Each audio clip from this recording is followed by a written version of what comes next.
My friends, this video will probably be a video that you will not expect from my end, looking for me to talk just about health and bodybuilding. Let me tell you, I'm a person that's very deep into the psychology, the mind, and information.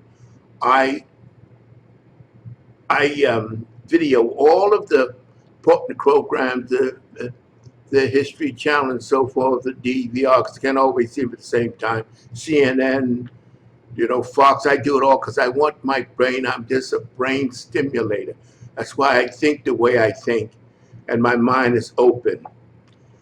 And I just happened to, I had pre-recorded Piers Morgan on CNN, and I saw this black fella, black commentator, Travis Smiley, talking about the conditions of today and about racism and how many blacks are not unemployed, and et cetera, et cetera, et cetera. And I became really infuriated. So the commentator says, what about Oprah Winfrey? What he was naming, quoting blacks that have succeeded. And he dismissed that as individuals. And I say, we all are individuals, but how did they do it? They did it by not being hampered with this racism cloak that's going to make them paralyzed. There's only one person that's going to help you to do anything in life, and that's you. Not government programs or nothing. And it angers me so. That's why I'm making this video. I'm just sick and tired of people that refuse. I mean, let me tell you, when I opened my store over 50 years ago, I opened that store in a neighborhood that was upper class white people that lived. Western Avenue, Riverside Drive, very Tony section of New York City. And I remember so plainly with my friend Joe Weider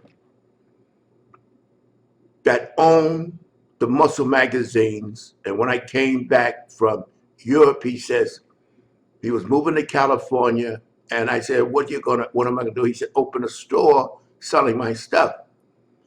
And I said, open a store? It was like, I don't know anything about business.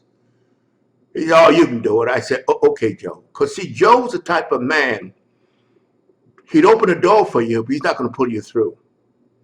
So he says, we open your store in Harlem. That was a very predominantly black area. I said, no, I'm not opening my store in Harlem. And Joe sort of, are you crazy? That's where your people. I said, Joe, I'm not selling just to my people. I'm selling to everybody. I said, my people will go downtown, but the whites will not come uptown to shop. And I want to go where I can get them both. Joe flipped out. Leroy, my God, why do you come up here? I said, Joe, that's what I want to do. And that's what I love that man to the day I die. He said, okay, do it. I'm with you. Go ahead, do it. And I opened that store on Broadway, first at 84th Street, and I became the most profitable health store in New York City, and it's documented. You know why? Because and this is before the Civil Rights Movement. This is when, black man in a retail store in a predominantly white neighborhood is ridiculous. But I put carpet on the floor, not my first store, but I did everything as I progressed. I had 2 stories in the store. Double tier in the store. I put carpet, chandeliers in the store. I wanted people to come in there and not see a black man, but see a store they were happy to come in. And you know what I did? And that's what angers me so. It angers me so now that at that time I opened that store, if you had said to me, the President of the United States will one time be black, I would have thought you insane. That was the climate in this country. I really would have thought you insane. Matter of fact, to make it ridiculous, I would have bet everything I ever owned or ever had that I'd never see that in my lifetime. And when you see the kind of Oprah Winfrey was unheard of. An overweight black woman worth billions. Unheard. It didn't even talk about something like that because it sounds like you're not right in this world.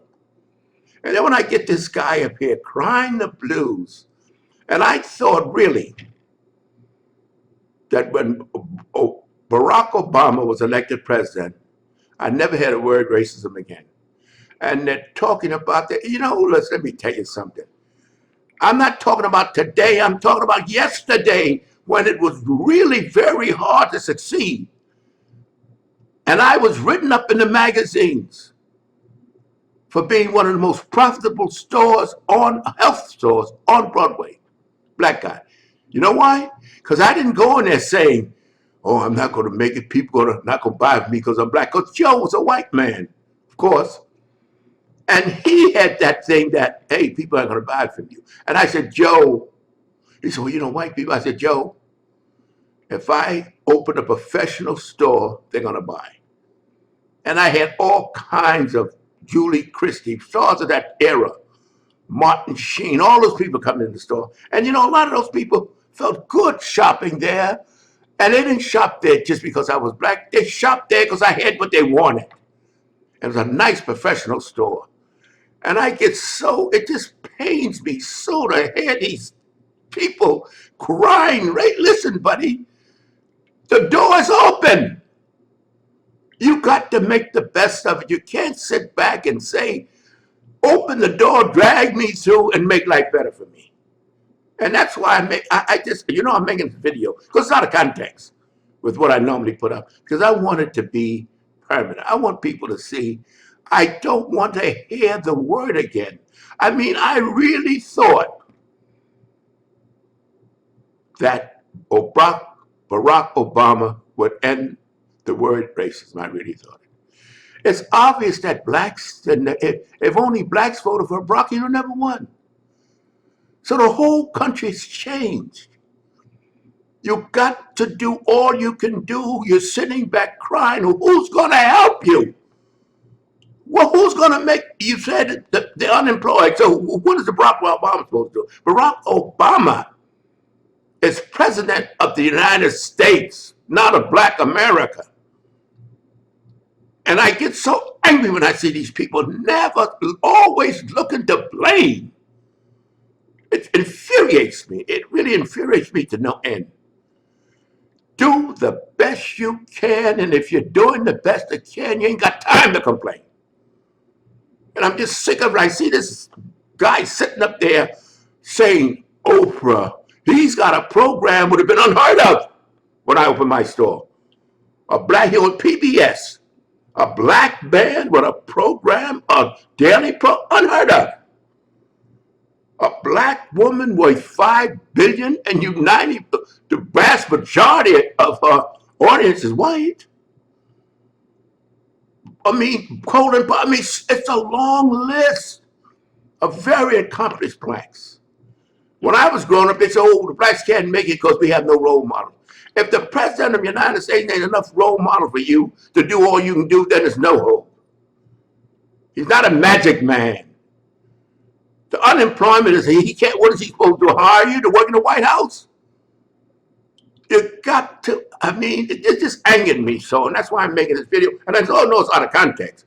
No, you guys say, what is this guy talking? I'm saying it because it infuriated me. I remember when, and that's what angers me more than anything. I remember it was no big one, headlines, but I remember opening a store where I opened it, and Joe Weeder, a man, I love that man. That man was behind me. You couldn't be more behind a human being than he was behind me. I was born, I don't know who my father was. I never met my father nowhere. Didn't give a damn, because he didn't want to know me. My mother said, Leroy, if you try, you may fail. If you don't try, you're guaranteed to fail. And I want you going to do all you could do. I had no idea what I was going to do in life. I didn't have any. I wasn't the sharpest knife in the drawer. But I know damn well when you give me an assignment, I'm going to go all out. I remember when Joe first told me to write for the magazine. And I said, Joe, I don't know anything about writing. He said, well, you know, you got a big mouth. Just put that down on paper. And hey, I wrote tons of articles. You go to my website, leroycopa.com, and some of the articles that I wrote for Flex magazine is in there. Read them. Just anyone, just click on someone, not nowhere near the amount I wrote. That was before it opened the store. But I'm just making this video, and I'm making it with anger. I'm making it with anger. I'm just sick and goddamn tired of that racism word. My God, if you use the resume of Barack Obama, his life, it's a resume for all the failures. Well, I didn't have a father.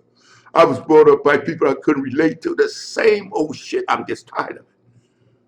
I didn't have a father. That didn't mean shit to me. What's that got to do with me? That's his problem, not mine.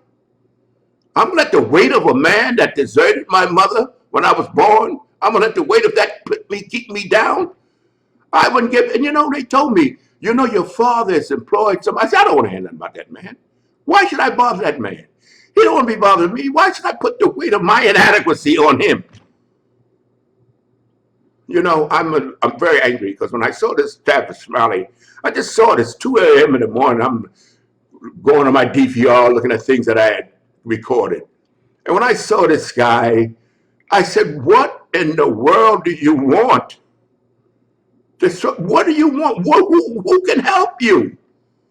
You got to help yourself. You're unemployed, so who's going to employ you? They're unemployed, so what, a Barack going to employ you? All right, but I wanted, that's why I'm making this video. I know you guys are going to say, what the hell is he doing? Hey, you know what I'm doing? I'm telling you my background. None of you people know my background. You don't know how I said. That's why you see me so angry at some of these fellas that's scamming you. You know, playing games that they know what they're talking about, don't know a goddamn thing what they're talking about. But that's why I made this video, and I tell you, sometimes I wonder if I got my head together because it's so close to 3 o'clock in the morning, and I saw that I had to get out of the bed. I got out of the damn bed because I said, if I don't make this video now because I'm angry, I'm not going to make it. And even though it's out of context, you're going to say, what the fuck? What's he saying? I hate you. Ooh, I made a mistake. I said fuck. But you'll say, what is he doing? What I'm doing is venting something that got me so angry I couldn't even stay in the bed.